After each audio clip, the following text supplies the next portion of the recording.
என்ன செய்ய போகிறோம்னா எங்கள் வீட்டில் பூரி வெள்ளை குருமா செய்ய போகிறோம். அதுக்கு தேவையான பொருள் உருளைக்கிழங்கு, பீன்ஸ், கேரட், பச்சை மிளகா, இஞ்சி பூண்டு, வெங்காயம், தக்காளி ஒன்று லாஸ்ட்டாக போடுறதுக்கு தேங்காய் துருவி வச்சுட்டேன். இப்போ குக்கரில் தான் செய்ய போகிறோம். இன்றைக்கி எண்ணெய் ஊற்றிக்கலாம். உங்களுக்கு தேவையான அளவு எண்ணெய் கம்மியாக தேய்க்கிறேன். 2-3 ஸ்பூன் டேபிள் ஸ்பூன் எண்ணெய் ஊற்றிக்கிறேன்.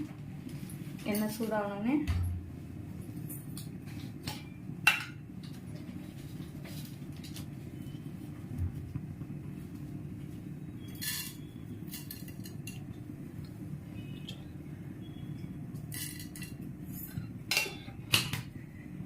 கடுகு உளுத்தம் பருப்பு போட்டுக்கலாம்.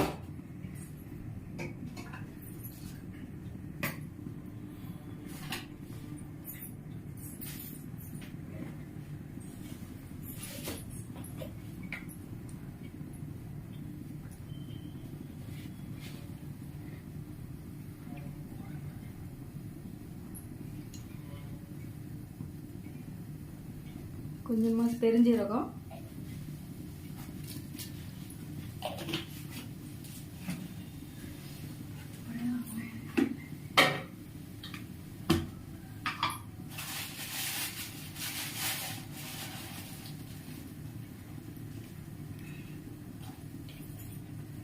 இந்த பட்டை லவங்கம், கிராம்பு,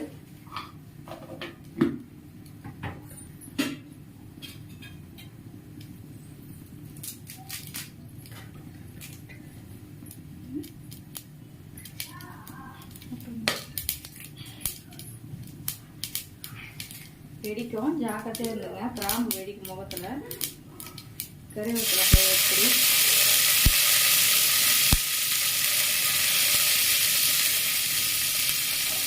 வெட்டி வச்ச வெங்காயம் போட்டுக்கலாம்.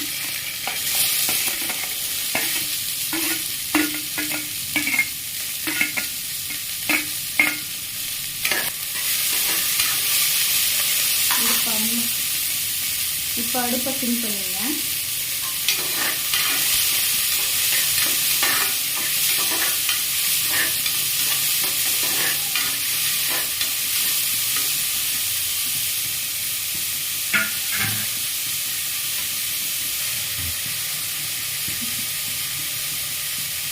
வெங்காயம் வதங்கிறதுக்காக கொஞ்சமாக கல் உப்பு போட்டுங்க.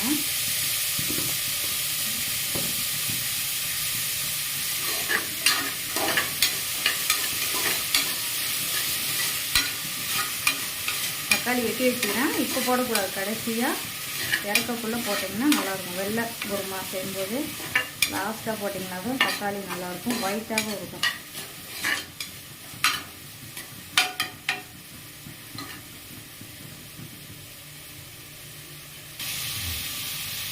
இப்போ கண்ணாடி போல் வதங்கிருக்கு பாருங்கள் வெங்காயம். இந்த சமயத்தில் இஞ்சி பூண்டு போட்டுங்க, பச்சை மிளகா ரெண்டுத்தையும் போட்டிங்கன்னா வதங்கிறதுக்கு சமமாக இருக்கும்.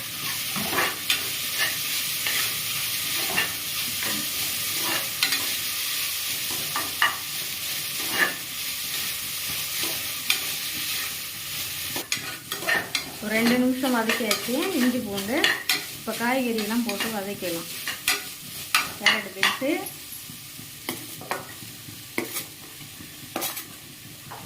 உருளைக்கிழங்கு போட்டு வதக்கிக்கலாம்.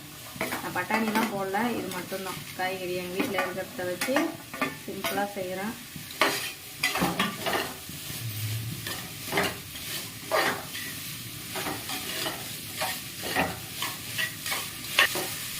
ஒரு 2 நிமிஷம் வதக்கியாச்சு. இதுக்கே அடி பிடிக்குது பாருங்கள். இந்த இஞ்சி பூண்டு பேஸ்ட் கலவை போடுறதாலே தெரிஞ்ச விஷயம்தான். இஞ்சி பூண்டு போட்டாலே தலை அடி பிடிக்காது. அதான் தொடர்ந்து கிண்டிகிட்டே இருக்கணும். இப்போ 2-3 டம்ளர் தண்ணி விட்டு விசில் வச்சுக்கலாம்.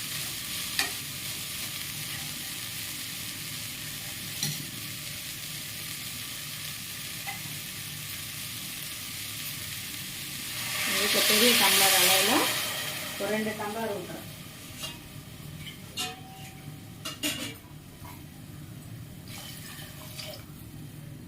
அப்புறமா தேங்காய் அரைச்சி ஊற்றும்போது கொஞ்சம் தேவை கூட பார்த்து தண்ணி ஊற்றிக்கலாம். உப்புலாம் அப்புறம் பார்த்துக்க வேண்டியதான்.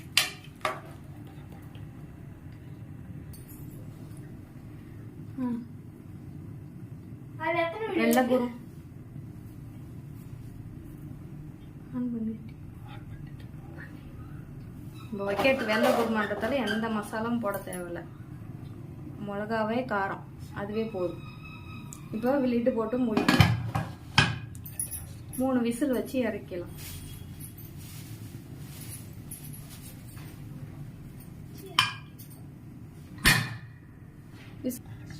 லிட்டு போட்டா விசில் போட்டால் 3 விசில் வந்தோடனே இறக்கலாம். அடுத்தது தேங்காய் போடுவேன். தம் இறங்கணும். தேங்காய் சிலி சிலி அள்ளி வச்சுக்கிறேன். மிளகு லைட்டாக போட்டுக்கலாம் காரத்துக்கு. இப்போ அரைச்சி கொண்டு வரேன். இன்னும் கொஞ்சம் தண்ணி ஊற்றி அரைச்சிக்கலாம். பாருங்க, நான் கொஞ்சமாக தான் தேங்காய் அரைச்சிருக்கேன். கூட ஒரு 4-5 முந்திரி பருப்பு போட்டிங்கன்னா திக்னஸ் கிடைக்கும்.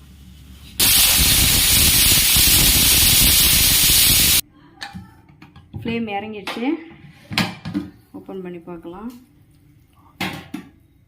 இப்போ தேங்காய் அரைச்சி ரெடி பண்ணி வச்சுருக்கேன். தக்காளி, கறிவேப்பிலை, கொத்தமல்லி. இப்போ பற்ற வச்சு மறுபடியும் ஒரு வாட்டி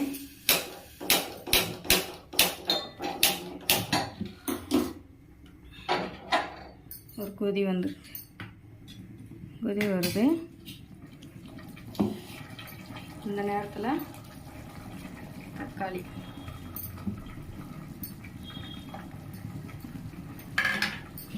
அரைச்சி வச்ச தேங்காய்,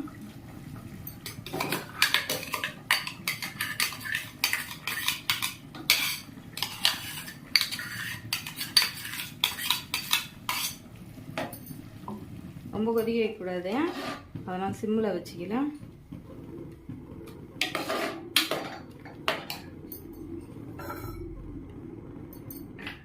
இந்த ஜாரில் கத்தையும் அலசி போட்டு விட்டுக்கலாம். எதையும் நம்ம வேஸ்ட் பண்ணக்கூடாது. ரொம்ப தண்ணி ஊற்றிட்டிங்கன்னா கட்டியாக இருக்காது, தண்ணி ஆகிடும். அதுக்கு தகுந்த மாதிரி தண்ணி வச்சிங்க.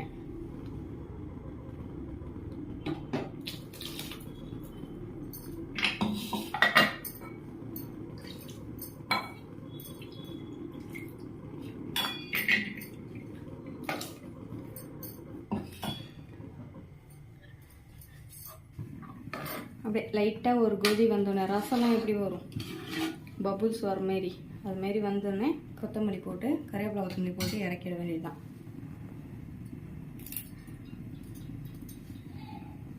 கொதி வருது பாருங்க.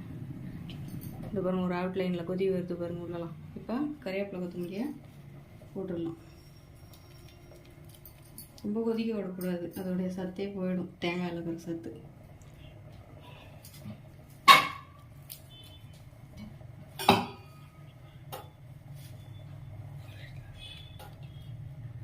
அவ்வளோதான், கொதி வந்தோடனே இறக்கிட வேண்டியது தான்.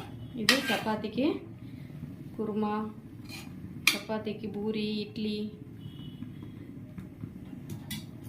இடியாப்பத்துக்கு கூட சூப்பராக இருக்கும். இப்போ இறக்கிடலாம்.